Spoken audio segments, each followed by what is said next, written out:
دلم گرفت،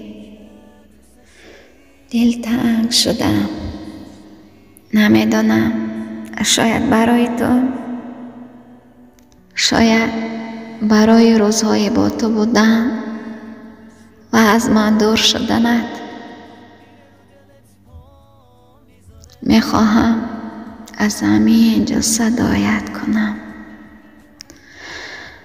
از همینجا صدایت میکنم و تو از همانجا بغلم کن. دلم درد میکند، دلم عجب گرفت، نگرانت شدم. منتظری نمیخواهم،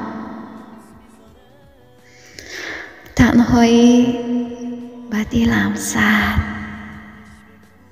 عصبانی نکن من را. بهانگی و دروغچگی و تهمتچگی، همه اینها امروزا با من است. تو آرامم کن، تو آرامم کن و تنها نگذار. عزیز دلم،